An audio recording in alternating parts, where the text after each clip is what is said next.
Festival के season की शुरुआत हो चुकी है और तमाम ई कॉमर्स साइट्स पर सेल लगने लगी है। इस फेस्टिवल के सीजन का पहला त्योहार रक्षाबंधन जो 19 अगस्त को मनाया जाएगा। इस दिन तमाम बहनें अपने भाइयों को राखी बांधेंगी और भाई उनकी रक्षा का वादा करेंगे। इस त्योहार का एक बहुत बड़ा बिजनेस एंगल भी है, पर वो क्या है ये जानने के लिए आपको करना होगा मेरे चैनल को subscribe. Hello everybody, welcome to my channel. I am your business idea presenter Kiran. I hope आपको मेरे वीडियोस पसंद आ रहे होंगे। अगर आप किसी पर्टिकुलर बिजनेस के बारे में जानना चाहते हैं तो कमेंट बॉक्स में कमेंट कर मुझसे पूछ सकते हैं। मैं कोशिश करूंगी कि आपके पूछे गए सवालों पर शॉर्ट या वीडियो बना पाऊं।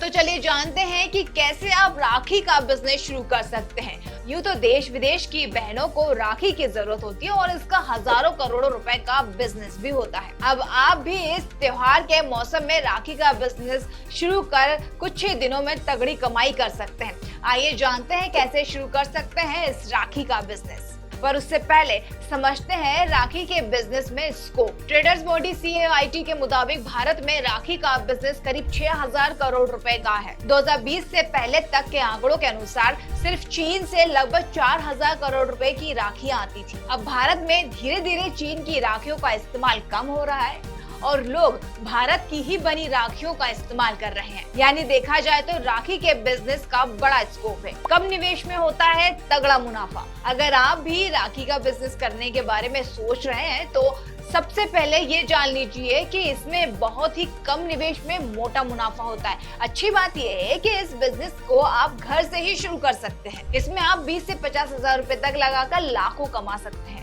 अगर आप चाहे तो छोटे लेवल पर हाथ से राखी बनाकर भी इसका बिजनेस शुरू कर सकते हैं या फिर मशीन को खरीद कर भी इस बिजनेस को स्टार्ट कर सकते हैं बड़े लेवल पर। अब जानते हैं कि कैसे बनाए राखी। राखी के बिजनेस में सबसे बड़ा खेल जो होता है वो है क्रिएटिविटी का।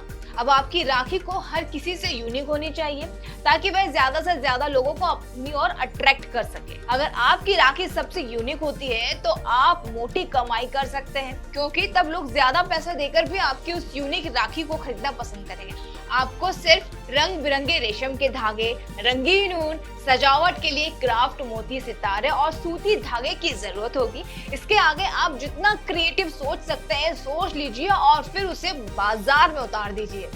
ध्यान रहे, इस बिजनेस में उतरने के लिए पहले मार्केट रिसर्च बहुत जरूरी है ताकि आप ये जान सके कि बाजार में कैसी कैसी राखियां आती हैं। हो सके तो खरीदारों से उनकी राखी खरीदने के पैटर्न के बारे में भी जानने की कोशिश करें। इविल आई राखी की मार्केट में खूब मांग। हर साल बाजार में किस्म किस्म की राखियां नजर आती हैं। इविल आई यानी नजर पट्टू राखी की खूब मांग है। ये राखियां 10 रुपए से 50 रुपए में मिल रही है। व्यापारियों का कहना है कि भले ही लागत बढ़ने से राखियां महंगी हुई हो, लेकिन कारोबार पिछले साल की तुलना में 20 से 25% ही बढ़ा है। हालांकि इस साल राखी निर्माताओं पर बढ़ती लागत का भी बोझ पड़ा। मोती, धागे, मनके से लेकर पैकेजिंग मटेरियल तक में दाम काफी बढ़ गए हैं। तो चलिए जानते हैं कि राखी के दाम बढ़ने की वजह क्या है। पैकेजिंग वाले बॉक्स के दाम 50 रुपए से बढ़कर 70 रुपए हो गए।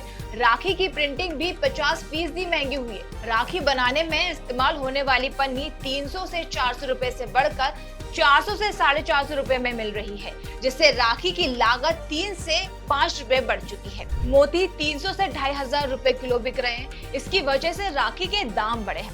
पहले 1 दर्जन राखी का जो पैकेट था वो 180 रुपए का बिक रहा था, वही सेम पैकेट आज के डेट में 240 रुपए का बिक रहा है। राखी बनाने वालों का कहना है कि कुल लागत करीब 30% बढ़ी है, लेकिन दाम 20 से 25% ही बढ़ाए गए हैं। इससे मुनाफा घट गया है। तो अब चलो ये जान लेते हैं कि इसका कच्चा माल कहां से आता है। देश में दिल्ली के अलावा पश्चिम बंगाल भी राखी निर्माण का सबसे बड़ा केंद्र है। देश में कुल कारोबार 50 से 60% हिस्सा बंगाल का है। इसके बाद गुजरात, मुंबई, दिल्ली, राजस्थान में बड़े पैमाने पर राखियां बनती हैं। चीन से सीधे राखियां नहीं आती, लेकिन इसे बनाने में लगने वाला सामान जैसे फैंसी पार्ट, पन्नी, फॉर्म, सजावटी सामान, स्टोन जैसी चीजें वहीं से आती हैं। राखी बनाने में यूज होने वाला 1000 से 1200 करोड़ रुपए का जो कच्चा माल है वो डायरेक्ट चीन से आता है। इस बिजनेस में करोड़ों तक कमा रहे हैं लोग। कोलकाता के रहने वाले एक शख्स कमल किशोरी सोनी ने 1962 में श्री राखी नाम से अपना राखी का ब्रांड शुरू किया था। उस वक्त उन्होंने राखी का बिजनेस अपने घर से किया था और आज उनका बिजनेस बड़े पैमाने पर हो चुका है। अभी वह भारत में 700 जिलों में राखियां सप्लाई करते हैं। देश भर में उनकी राखियां 500 थोक विक्रेता, 2000 रिटेल विक्रेता के जरिए बेची जाती हैं। इतना ही नहीं, उनकी राखियां अमेरिका, यूके, ऑस्ट्रेलिया को एक्सपोर्ट भी की जाती हैं। राखी के बिजनेस में वह सालाना 2.5 करोड़ से भी ज्यादा राखियां बेचते हैं। 2019-20 में उन्होंने 33 करोड़ रुपए से भी अधिक राखियां बेची थी। ऑफलाइन से लेकर ऑनलाइन मार्केट तक बेची जाती हैं ये राखियां। आप जो राखी बनाते हैं उसे रिटेल शॉप, मॉल, किसी भी बाजार या फिर थोक बाजार में बेच सकते हैं। इन दिनों ऑनलाइन शॉपिंग का ट्रेंड काफी चल रहा है, तो आप ऑनलाइन भी राखियां बेच सकते हैं। आप चाहे तो राखी का पूरा पैकेज भी बेच सकते हैं, जिसमें राखी के साथ कोई मिठाई, चावल, रोली भी होती है। ऑनलाइन बाजार में ऐसे पैकेज की जो कीमत है वो 150 रुपए से शुरू हो जाती है और 1000 रुपए तक बिक रही है। तो मैंने इस वीडियो के थ्रू ये बताने की कोशिश करी है कि आप किस तरह अपने राखी का बिजनेस शुरू कर सकते हैं, किन किन चीजों की आपको सावधानियां रखनी होगी और क्या क्या चीजें आपको जरूरत पड़ेगी। कमेंट बॉक्स में जरूर बताइएगा कि आपको ये वीडियो कैसी लगी हो और कोई सजेशन हो वो भी आप हमारे साथ जरूर शेयर करिएगा। इसके अलावा अगर आप किसी पर्टिकुलर टॉपिक पे वीडियो और शॉर्ट्स चाहते हैं तो कमेंट बॉक्स में कमेंट कर मुझसे पूछ सकते हैं। मैं कोशिश करूंगी कि आपके पूछे गए सभी सवालों पर मैं जवाब दे पाऊं। Thank you so much.